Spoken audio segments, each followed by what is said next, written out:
Hi, this is Mrs. Clark, and welcome to my video on multiplying polynomials. So I'm going to go over two things in this video. We're going to go over quickly distribution. We've done distribution before, but I'm going to talk about double distribution, and then I'm also going to talk about area models and both of those ways that we can use, those strategies we can use to multiply polynomials. So first, I'm going to talk about the distributive property. So we've done the single distributive many times, where you have a number out in front of the parentheses, 5, you're going to multiply 5 times x, and that's going to give you 5x. And then we have 5 times 2, and that's going to give us 10. So if I'm doing 5 times x plus 2, it's going to equal 5x plus 10. Simple, we've done that before. The second way of doing distributive is when I have a binomial times another binomial. And I call this the double distributive method. Now, there are other ways of doing it as well, but this is one way that I think makes a lot of sense. Since we know this distributive method, this is basically doing distribution twice. So because the first parentheses has a binomial in it, each of these terms is going to distribute.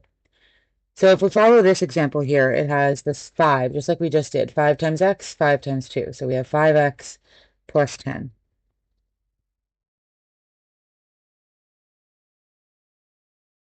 And then the second part is, now that we have another x in here, we're going to do x times x, which is x squared.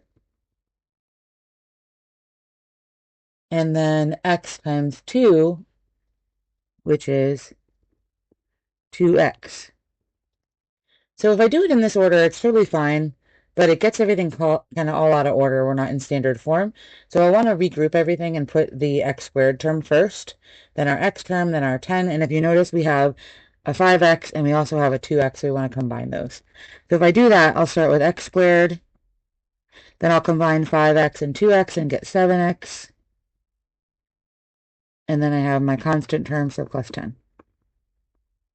So x plus 5 times x plus 2 is going to equal x squared plus 7x plus 10. So that's how you use single distributive if you have a monomial times a binomial or any kind of polynomial. And this is how you can use double distributive if you have a binomial times a binomial. The second way that I want to show you to do the multiplication is through what we call an area model. Now, you may have done this in the past in Algebra 1 or in middle school. You may have seen things like this, and it's super helpful for organizing your multiplication because distribution is easy and straightforward, but if you get mixed up a lot, this method might be for you.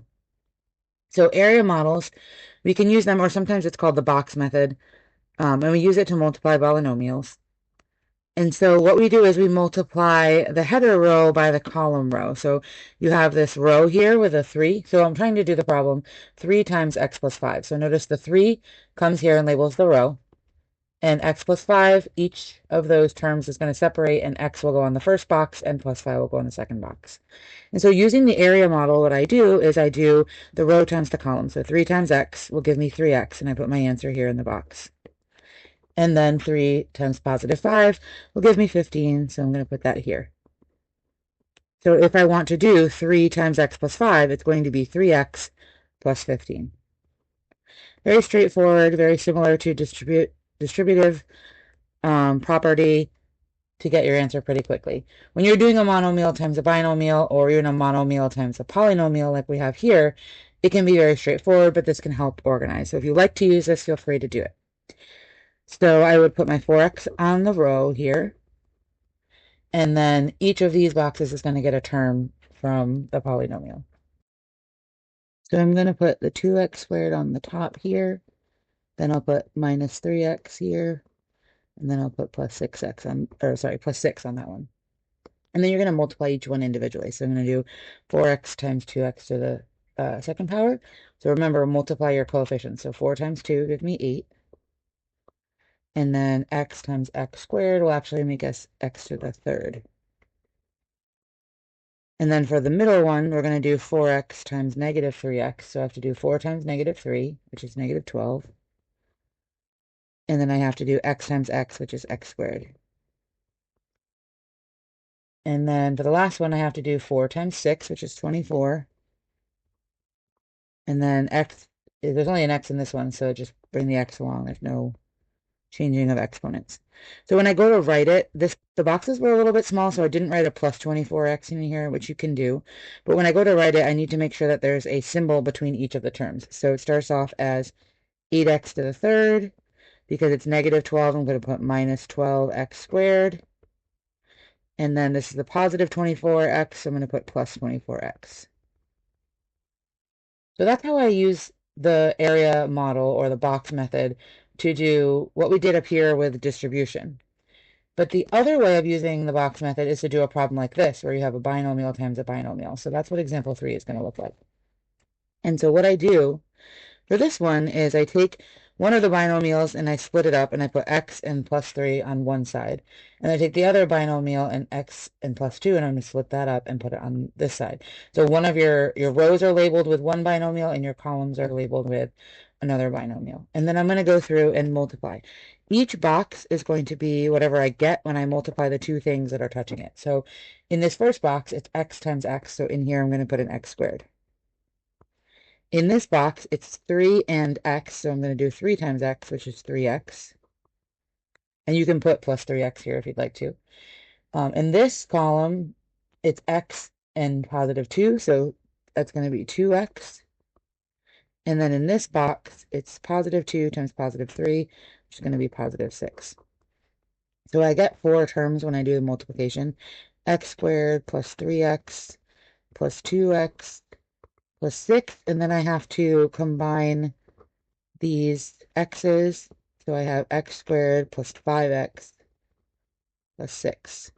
So when multiplying x plus 3 times x plus 2, our result is x squared plus 5x plus 6. So just like when we were combining adding and subtracting polynomials, we want to make sure our final answer is in standard form. So start with your highest exponent, then the next lowest, then the next lowest, ending with your constant. Same thing like we did here, 3, then 2, then 1. So that's a quick video on how to use the box method to multiply with polynomials and then how to use the distributive property. You can use either this method or this method for either kind of problem or mix and match, whatever makes sense to you. But we're going to now practice doing some monomial times polynomial, and then we'll practice doing binomial times binomial. So when you work through your CYU, it will look a little bit different than normal. I have a few examples that are like this, split into mild, medium, and spicy, and then I have a few examples split like this, split into mild, medium, and spicy, so there's a part 1 and a part 2. And then you're going to use the link that I made to the Amplify lesson on Desmos to check your answers. There's a slide to put your answer in. It tells you if it's right. And then when you go to the next slide, it lets you watch a video if you need to watch a video to see how to do the problem. So use that to check your answers as you go and complete your CYU. If you have any questions, send me a message. Thanks for watching.